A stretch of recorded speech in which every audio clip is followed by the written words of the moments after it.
सातारा जिल्ह्यातील दिवसभरातील top 10 news दिनांक 31 मे 2025 पावर्ड बाय जिल्हा सातारा संचलित जनसेवा सुविधा केंद्र सातारा। सातारा तालुक्यातील एका निवासी वसतिगृहात 8वी ते 10वी मराठी माध्यम सन 2025-26 या वर्षाकरिता प्रवेश देणे सुरू आहे। विद्यार्थ्यांना गणवेश, पुस्तके सर्व सुविधा मोफत मिळणार आहेत। तरी कोणी गरजू विद्यार्थी असल्यास आणि त्याला वसतिगृहात प्रवेश घ्यायचा असल्यास त्यांनी 10 जून पर्यंत प्रवेश निश्चित करावा। प्रवेशासाठी 9156865791 या क्रमांकावर व्हॉट्सअप मेसेज करावा। मान्सून पूर्व पावसामुळे जिल्ह्यात 10 कोटींचे नुकसान। सातारा जिल्ह्यामध्ये मान्सून पूर्व पावसामुळे घर, जमिनी, पिके, जनावरांची हानी झाली आहे। प्राथमिक दृष्ट्या 8 ते 10 कोटींचे नुकसान झाले आहे। तरीही सध्या नुकसानीचे पंचनामे केले जात आहेत, त्यामुळे नुकसानीचा आकडा वाढणार आहे। या नुकसानग्रस्तांना तात्काळ भरपाई मिळण्यासाठी प्रयत्नशील असल्याची माहिती पालकमंत्री शंभूराज देसाई यांनी दिली। या पावसामुळे 38 घरांची पूर्णतः पडझड झाली तर 1826 घरांची अंशतः पडझड झाली आहे। जनावरांच्या 16 गोट्यांनाही बाधा पोहोचली आहे। त्याचबरोबर 1868 हेक्टरी पिकांचे नुकसान झाले आहे। मान्सूनी पावसामुळे नुकसान झालेल्या शेतकऱ्यांची संख्या 6000 आहे। या पावसात मोठे नुकसान झाले आहे। प्राथमिक दृष्ट्या हे नुकसान 8 ते 10 कोटींचा असल्याचा अंदाज प्रशासनाने व्यक्त केला आहे। हरित सातारा उपक्रमाचा 1 जून रोजी शुभारंभ।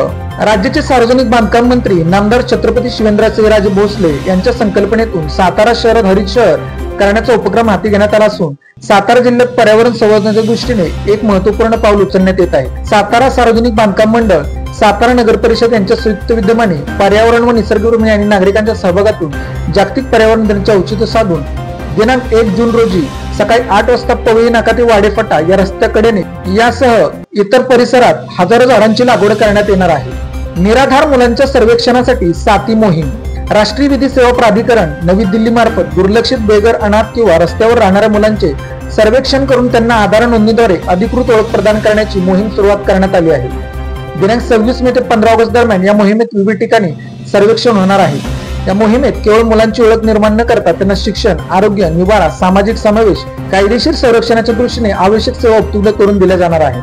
10 लाखाच्या खंडणी प्रकरणी साताऱ्यात एकावर गुन्हा। खंडणी मागितल्याच्या प्रकरणी सातारा शहर पोलीस ठाण्यात एकावर गुन्हा दाखल करण्यात आला आहे।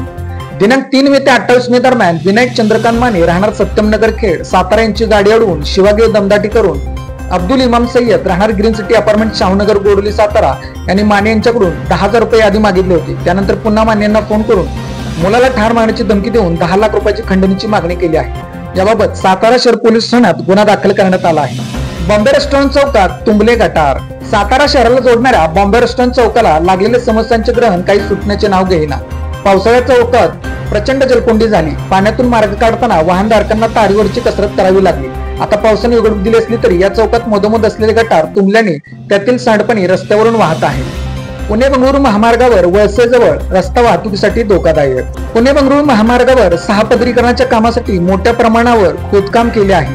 यासोबतच ज्या ठिकाणी काम सुरू आहे तिथे सुरक्षेची उपाययोजना करण्यात आल्या नसल्यामुळे वाहनधारकांचा धोका वाढला आहे। सातारा तालुक्यातील वळसे गावाजवळ तर रोड्यावरील पुलाचे काम करण्यासाठी खोदकाम केले असून वाहनधारकांना रात्रीच्या वेळी ते दिसून येत नाही। एखादे वाहन या खड्ड्यात पडले तर वाहनातील लोकांना जलसमाधी मिळण्याची चिन्हे आहे। त्यामुळे पुणे बंगळुरू महामार्गावर वरसजवळ रस्ता वाहतुकीसाठी धोकादायक झाला आहे। कराड येथे कृष्णा कॅनॉलला जलपर्णीचा विळखा।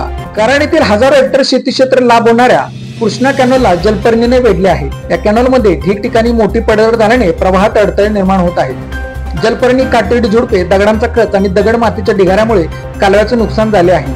कराड तालुक्यात कृष्णा नदीवर असलेल्या खोडशी बंदरातून कृष्णा कालवा सुरू होतो। तेथून सैदापूरसह कराड तालुक्यातील अन्य गाव व पुढे सांगली जिल्ह्यातील 4 तालुक्यातून हा कालवा जातो। मात्र सैदापूर येथे नागरी वस्त्यांचे सांडपाणी थेट कालव्यात सोडण्यात आले, त्यामुळे पाणी दूषित झाले असून पाण्याला दुर्गंधी येत आहे। तसे अन्यही कारणांमुळे कालव्याची मोठी हानी झाली आहे। जलपर्णी, गवते, झुडपे कालव्याच्या पात्रात मोठ्या प्रमाणात उगवली आहेत, त्यामुळे संपूर्ण कालवा झाकोळला गेला आहे।